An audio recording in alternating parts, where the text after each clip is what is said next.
Avant de faire un récapitulatif des nombreux dossiers Mercedes contre Red Bull que la FIA a pu voir passer sur son bureau, il va falloir qu'on clarifie le plus possible certains points pour qu'on se mette d'accord afin d'éviter quelques discussions un petit peu stériles. On le sait, les commissaires sportifs sont jamais les mêmes, ils ont leur petit planning en 3-8, ils tournent en fonction des grands prix, et ça donne lieu à de sublimes contradictions dans le traitement des incidents pourtant similaires d'un dimanche à l'autre, mais il faut aussi rappeler que le règlement sportif est assez vague, justement pour privilégier le jugement des arbitres lorsqu'ils sont confrontés à des situations inconnues, mais cela a malheureusement comme conséquence de créer nombreux cas où un même incident ne sera pas jugé de la même manière et parfois même ne sera pas considéré comme la même infraction. C'est en fonction évidemment de qui va décider. Et lorsqu'il faudra décider quel panel de sanctions il faut appliquer, inutile de dire que ça va être un vrai dilemme. Ce n'est pas une tâche aisée et j'en veux pour preuve toutes les tomates qu'on leur balance dans la tronche tout au long de l'année, sans que ce soit les mêmes qui se les prennent dans la tronche, justement. C'est pas certains commissaires en particulier, c'est un peu tous. On peut bien plus envier leurs homologues commissaires techniques qui ont un rôle d'arbitrage plus simple, parce que si la voiture est réglementaire, ça passe, et si elle l'est pas, t'as compris, ça passe pas, elle est sanctionnée. La technique est bien plus facile à anticiper que le sportif, donc chaque infraction a une sanction précise en réponse. Si tu changes un élément moteur, tu prends 5 places sur la grille. Si tu enfreins le parc fermé, tu pars des stands. Si tu termines la course avec une quantité d'essence inférieure à ce qu'exige le règlement, t'es disqualifié. Ça peut parfois sembler insuffisant, parfois trop sévère, mais tout le monde est logé à la même enseigne et ne peut s'en prendre qu'à soi s'il y a quelque chose qui va pas. Ainsi, Mercedes ne pouvait simplement pas contester les 5 places de pénalité de Hamilton lorsqu'ils ont décidé de lui mettre un nouvel élément moteur, et la seule contestation possible lorsque la FIA a noté après la qualification que le DRS de Hamilton était trop large, ça aurait été de prouver qu'ils se plantaient sur leur inspection. Évidemment, ce qu'ils n'ont pas fait. Le cas des doigts baladeurs de Verstappen dans le parc fermé après la qualification est assez gênant, parce que si toucher la voiture d'un concurrent dans le parc fermé c'est interdit, ça a jamais été sanctionné, et pour éviter que Mercedes ne tente de faire croire qu'il y a un lien entre les vilains doigts de Maximus et le manquement technique, les commissaires n'ont pas pu fermer les yeux sur ce cas-là, et ils ont dû improviser une sanction pour évidemment faire ça le plus proprement possible. Ceci étant dit, cette longue mise en bûche ne fait que souligner à quel point nous avons été grassement nourris ce week-end dans la lutte Red Bull-Mercedes. Dès les essais libres 1, Mercedes était inquiétante de rapidité, mais dans ce format sprint, les essais libres 1 dictent le déroulement du week-end et Red Bull n'a pas pu trouver de solution en qualif. Ce manquement réglementaire donc voyait le super chrono de Hamilton réduit au néant et le tracé de São Paulo où les dépassements peuvent se révéler difficiles créait un enjeu palpitant. Est-ce que Bottas allait pouvoir tenir les Red Bull? Est-ce que Hamilton allait pouvoir revenir sur le groupe de tête? Non et oui, mais on va y revenir. J'apporte à nouveau quelques précisions quant au format particulier de ce week-end, c'est que le 3e.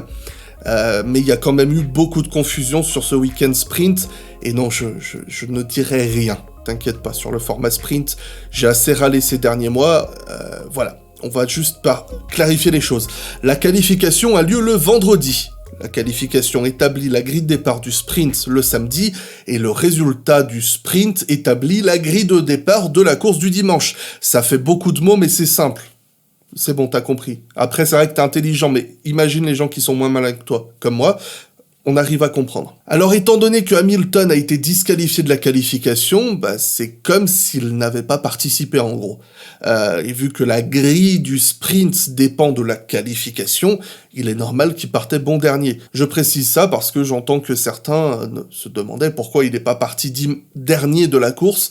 C'est simplement parce que la qualification, dans le format sprint, la qualification n'a aucun impact sur la course, elle a un impact sur le sprint. S'il avait été disqualifié du sprint, par contre, il serait parti dernier le dimanche pour la course. A l'inverse, les 5 places de pénalité pour son changement d'ICE sont données sur la grille de départ de la course et non du sprint. Donc sa superbe remontée en 5e place pendant le sprint allait forcément en pâtir, mais ça nous a donné un aperçu de ce qui est à venir pour le dimanche, à savoir un sublime envol, et grâce à un Bottas qui s'est bien garé pour le laisser passer, Hamilton était déjà 3e à la fin du 6e tour. Ces années Mercedes peuvent l'avoir fait oublier à certains, je le conçois, mais Hamilton n'a jamais eu besoin de nous ennuyer avec des prestations dominantes du début à la fin pour gagner sa réputation. Et voiture supérieure ou non, son temps en GP2 à l'époque démontrait déjà sa capacité à comprendre son rival qui avait devant lui pour savoir comment le passer aussi efficacement que possible. Et pour une fois, il a même pu le démontrer avec presque tous les pilotes du plateau ce week-end, et profitant à chaque fois surtout d'une superbe sortie dans le dernier virage. Enfin, c'est pas tout à fait le dernier virage, mais le dernier vrai virage, on va dire, le fameux Is That Glock Corner, comme disent nos amis polonais. Et oui, le moteur et le DRS, ça fait pas tout, il faut également en profiter pour tirer le maximum de vitesse en sortie de virage, ce que Hamilton a su faire à la perfection ce week-end. C'est ce qui nous amène dans sa lutte contre Pérez, le premier vrai challenge de Lewis en course. Pérez qui a très bien joué son rôle défensif d'ailleurs, Lewis arrive à le passer au premier freinage, mais dans cet endroit, il y a toujours le risque de se faire passer dans la ligne droite suivante, ce que Pérez a fait autoritairement. Leçon sagement apprise, je suis sûr que même Hamilton s'est dit que « j'aurais dû le voir venir ». Tour suivant, il est sagement resté derrière au premier freinage, tout en laissant croire à Pérez qu'il fallait qu'il aille défendre l'intérieur, c'était très important pour que Pérez puisse justement plonger un petit peu plus à l'intérieur, un petit peu plus tôt, compromettre sa ligne, sa trajectoire dans les S de Senna, donc le droite-gauche-droite. Lewis, quant à lui, a pu bénéficier donc d'une trajectoire, de la trajectoire idéale, de prendre la courbe de la manière la plus idéale possible pour avoir encore une fois une meilleure sortie en virage, passer Pérez assez facilement, et puis revenir progressivement sur Maximus. Chez Red Bull, on maximisait tout sur le second secteur, à savoir le seul endroit où il pouvait vraiment faire la différence, le secteur le plus sinueux. Mais en ce faisant, il usait plus rapidement ses gommes, là où Lewis construisait patiemment sa remontée, perdant un peu de temps dans le second secteur, mais reprenant très nettement dans le premier et le troisième. Mais ce qui a certainement facilité la course de Lewis, à mon sens, c'est que Verstappen l'a immédiatement imité après son premier arrêt au stand, alors qu'il s'est révélé qu'il n'y avait pas tant à gagner que ça en s'arrêtant plus tôt, à savoir le fameux undercut. D'ailleurs, on verra que c'est exactement cette erreur d'interprétation qui a plus tard coûté la place de Pérez face à Bottas, mais ça on verra ça une autre fois. Après cela, Verstappen a anticipé autant que possible son second arrêt au stand pour être certain que Hamilton ne fasse pas un undercut sur lui, donc ne le passe pas en s'arrêtant plus tôt. Mais on a découvert, on a vu, constater que ça ne lui a apporté pas grand-chose, et ça n'a fait que laisser Hamilton plus frais de 3 tours sur ses nouvelles gommes dures. Alors, gomme dure que Hamilton n'était pas très content d'avoir. Apparemment, il voulait plus des médiums, mais à la défense de son équipe, ils avaient pu constater bien mieux que lui l'état des gommes du premier relais. Puisque je rappelle que un des trucs bien pour moi dans ce format sprint, c'est que tout le monde peut prendre les pneus qu'ils veulent au départ, et ce sont des pneus neufs. Donc, sur ces 18 premiers tours et quelques qu'Hamilton a fait avec ses pneus médiums, Mercedes avait déjà pu voir l'usure et je pense qu'ils avaient constaté peut-être des signes assez inquiétants. On voyait déjà un petit peu son avant gauche de mémoire qui commençait pas mal à s'user sur les caméras embarquées. Donc je pense que Mercedes s'est dit que les médiums n'allaient clairement pas tenir la bonne vingtaine de tours qui restaient, donc c'est pour ça qu'on l'a sans doute basculé en pneus durs. Mais il n'empêche que c'était suffisant, ces 3 petits tours supplémentaires qu'il a fait sur son second relais, parce que Lewis était sublimement en confiance dans la section sinueuse, et son avantage en ligne droite donnait un sentiment d'attente jouissif dans le clan Mercedes, et d'attente fataliste dans le clan Red Bull. À cause du manque de roulage en essai libre 1, on ne saura jamais si Mercedes ou même Red Bull aurait pu aller au bout avec un seul arrêt. Je fais un petit écho à Bottas qui communiquait à la radio que, en faisant ce deuxième arrêt, ils avaient ruiné leur chance de doubler. J'en suis pas très convaincu, perso, encore une fois, mais ça, ils le seront certainement mieux que moi. La patience a payé, car le dépassement sur Max était finalement gagné à l'usure. À une dizaine de tours de la fin, Maximus a commencé à s'effondrer, ses pneus n'étaient plus en état, mais ce qui invite un peu plus à la discussion, ou à l'insulte démesurée et irrationnelle, ça dépend de ton quotient intellectuel, c'est lorsque Max a gentiment conduit Lewis hors de la piste. J'ai déjà exprimé à moult reprises mon militantisme anti-pénalité sur cette chaîne, donc je ne serais pas frustré que Maximus ne soit pas puni. À l'instar des incidents qu'on a vus en Autriche où j'étais contre les pénalités de Norris et Perez, et je crois qu'on a eu d'autres cas cette année, je les ai plus en tête, je défends que dépasser sur la ligne extérieure d'un virage, c'est toujours à double tranchant. Soit on s'impose de force et c'est magnifique à regarder, mais en contrepartie, on accepte que le défendant prenne toute la largeur de la piste et nous mette dehors. C'est la course à la dure, certes, mais c'est ce que les pilotes font dès leur plus jeune âge en karting, et c'est ce qu'on aime voir en Formule 1. Et évidemment, je dis ça en prenant parfaitement en compte le fait que, pour faire ça, il faut pas que son rival soit côte à côte. Un petit peu derrière, c'est bon, tu peux refermer ton virage. C'est ce que je veux défendre. Parce qu'évidemment, quand t'as le mec à côté de toi, tu lui rentres dedans, et là, c'est pas très sportif.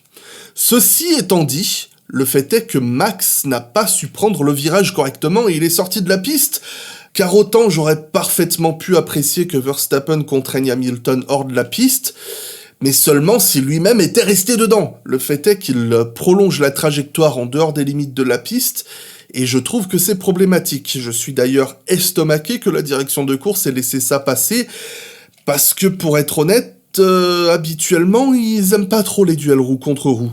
Mais j'avoue que j'aurais rêvé de voir le même scénario se répéter un peu plus tard, mais cette fois avec Lewis qui n'élargit pas et qui laisse Max le percuter.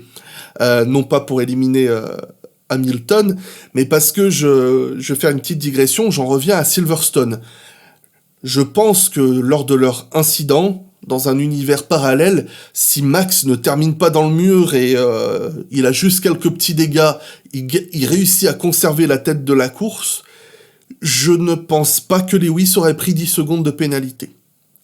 Donc si, comme en Autriche, il y avait eu du bac à sable à la place de l'asphalte aussi, ou s'il y avait eu collision, je suis même convaincu que Verstappen aurait pris une pénalité.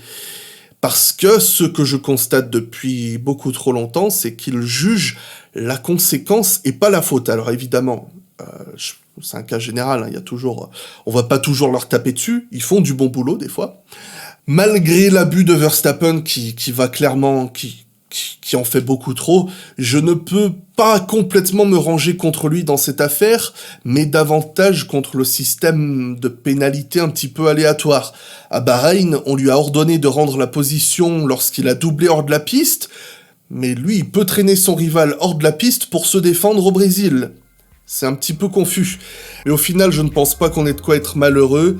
Le meilleur l'a emporté ce dimanche, enregistrant une autre sublime victoire en 2021, et en amateur de bonnes batailles bien corsées, Verstappen m'a servi ma dose parfaite de bataille en piste, quoique avec un surplus de controverses réglementaires que j'aime jamais vraiment beaucoup. Je m'en arrête là, donc merci Skyblog pour ton écoute, on se retrouve un peu plus tard pour faire un bilan plus complet de toute la grille. Gros bisous, bonne nuit, à demain ou à je sais pas quand.